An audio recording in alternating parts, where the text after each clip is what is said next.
Hi, I'm Allison. I'm an on-farm educator here at ANGELIC Organics Learning Center. I'm also a vegetable farmer in Rockford, Illinois.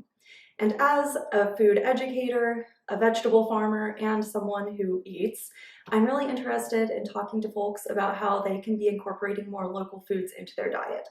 I'm particularly interested in incorporating winter foods into our diets here in our northern cold climate. So in a previous video, we talked about how to make pickled onions, and today we're going to use those pickled onions as well as cranberries to make a cranberry relish. Cranberries are a particularly exciting food for us to be using today because not only are they a cold season food for us, but they're also an indigenous food to our region.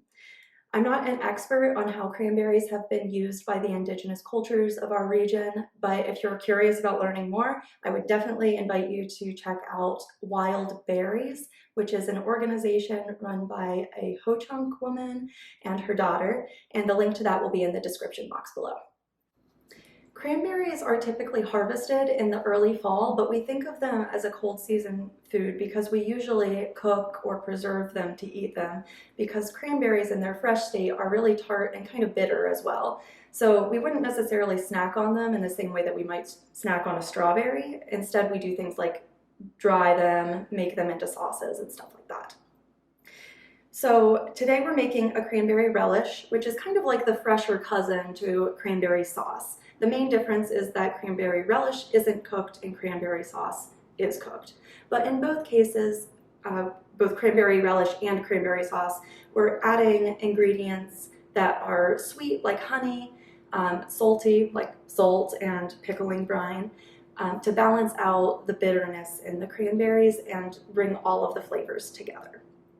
So just like all of the other videos in this series, there's lots of flexibility to make the recipe your own. We'll talk about some of those as we go through, but one of the ways that you can make it your own is by cooking the recipe after we finish assembling it, as we're going to do it today. And if you do that, then you'll have a cranberry sauce on your hands.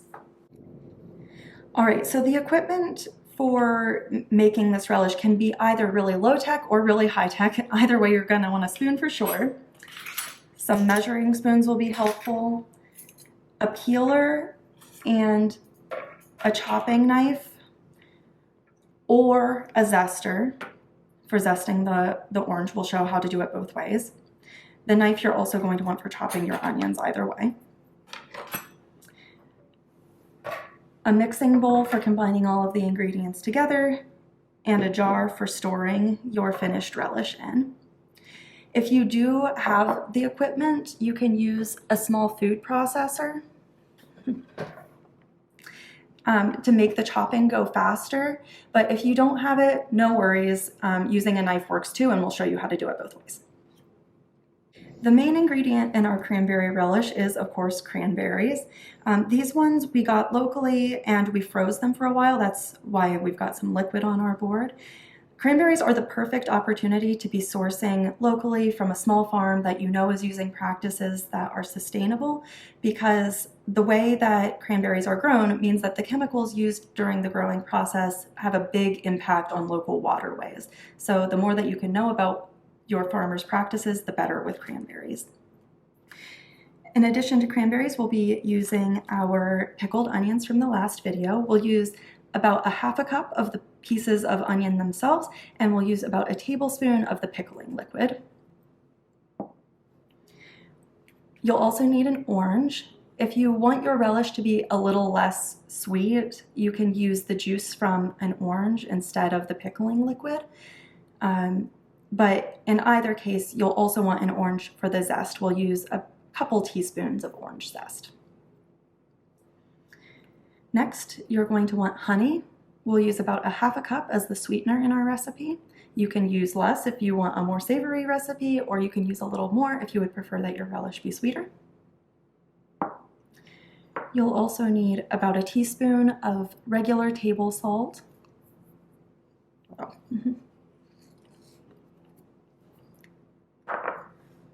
And we are using some chili flakes today to add a little bit of heat to our relish, but that's totally optional if you prefer to not have any spice in your relish. You could also consider using a spice like cinnamon if you wanted to. Or sumac, which is a local edible plant, would be another option for adding some additional spice to your food.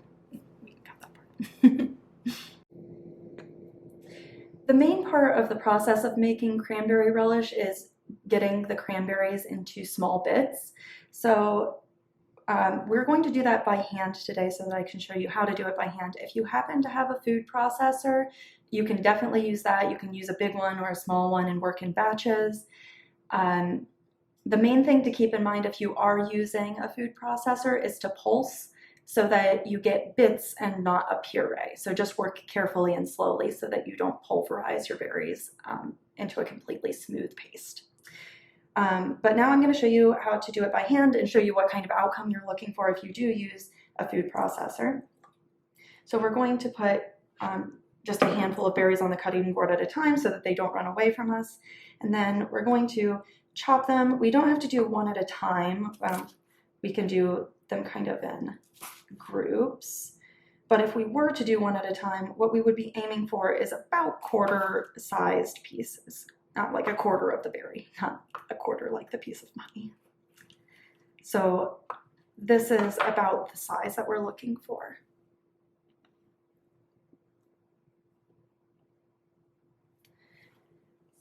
So it's not hard at all to chop up cranberries. It just takes a little bit of patience. If you're preparing this for a holiday meal, it might be a good chance to get other members of your family in on the food prep action.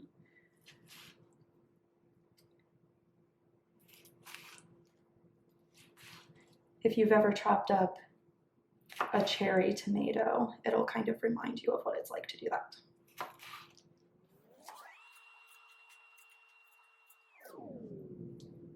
Once you've finished one group of your berries, you can add them to your mixing bowl and then start on another section. All right, so the next step is to cut up our onion into pieces. If you pickled it in pieces already, you can just toss in your pickled pieces, but we pickled in rings. So we're going to pull out some of our rings and cut them up now. The recipe calls for half a cup. If you want to measure, you totally can, but we're just gonna eyeball it today. This is about half a cup.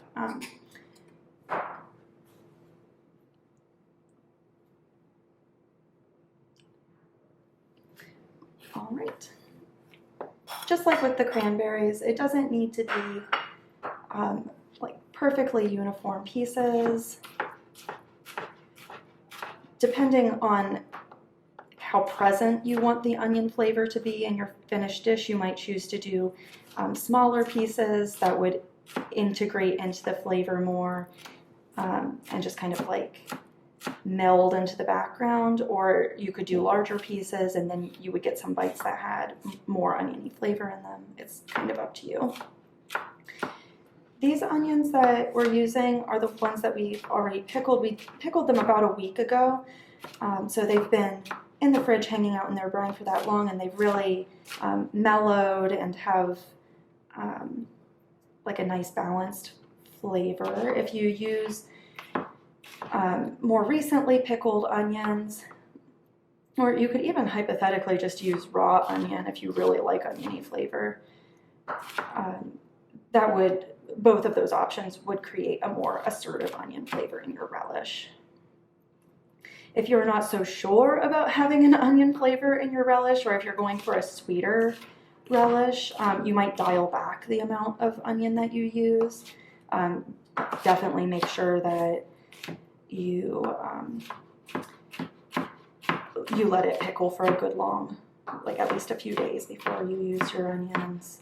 You could also use roasted onions, which really concentrates the sweet flavors, and that would help your relish skew sweeter. Of course, that would be a cooked component in your relish, which might get away from some of the like fresher flavors that we're looking for here. You can see that there was also this kind of tougher skin that made it into our pickled onions, and I just picked that out so that we don't have that tougher skin in our onions. Next up is zesting our orange. If you've got a microplane or a zester, you can definitely use that to zest your orange. But I'm also going to demonstrate how to use a peeler and a knife to get orange zest, just in case you don't have a tool like this. So with a peeler, you can just kind of, it helps to kind of wiggle it back and forth a little bit. You want to try to get as little of the pith as possible, but if you get some, it's no big deal. You can also, if you don't have a peeler, use a knife for this as well, but definitely be careful if you use a knife to try to remove the zest. So once you've gotten chunks of the zest off like that, then you can just use a knife to really finely chop it.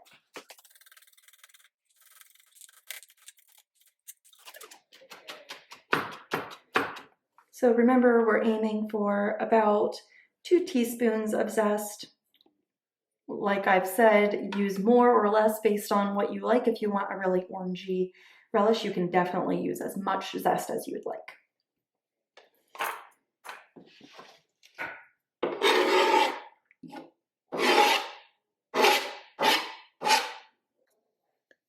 Now we're in the home stretch. We just have a few more ingredients to add. We're going to put in our pickling liquid, or if you would prefer, you can also use the orange juice for this step. We're also going to put in a teaspoon of salt.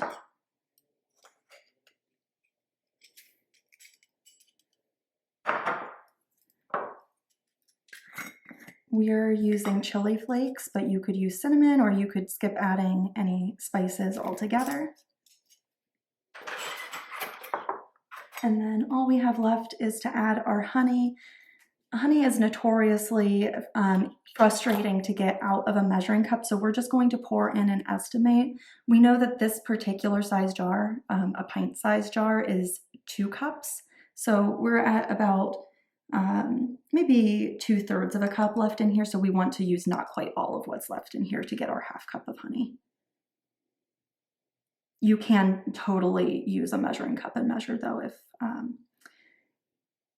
if that would make you feel more comfortable. Some people use cooking spray on their measuring cup before they measure honey into it, and that is a way to help it stick a little less.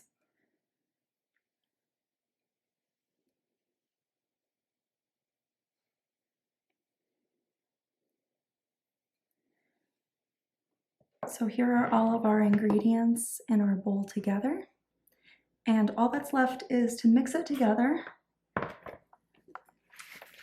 and then we'll put it in a jar and let it sit in the refrigerator for about an hour, or you could definitely do this in advance.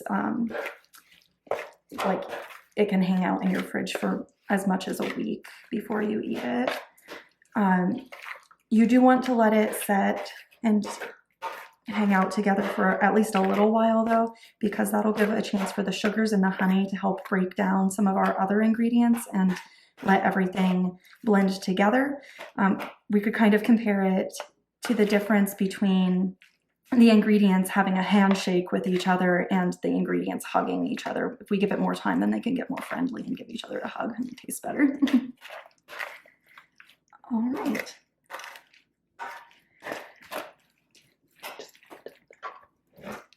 So this is our finished relish.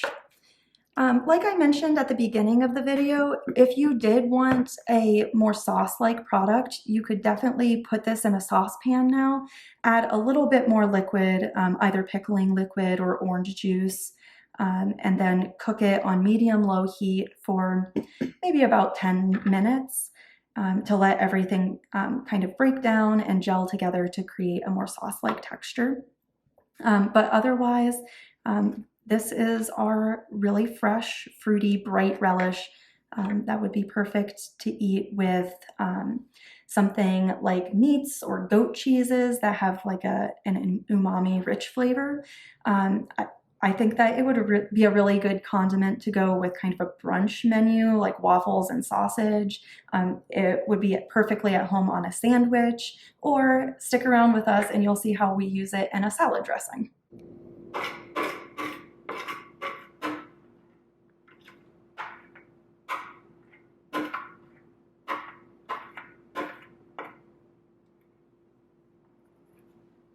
So we've got our cranberry relish in a jar with a lid so that it's ready to go in the fridge.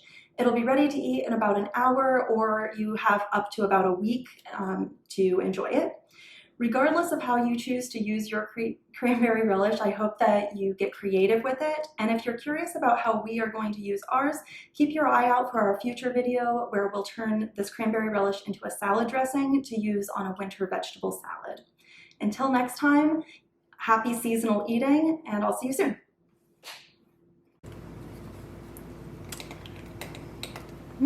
We're gonna see if cranberry relish is good on a graham cracker. Is it?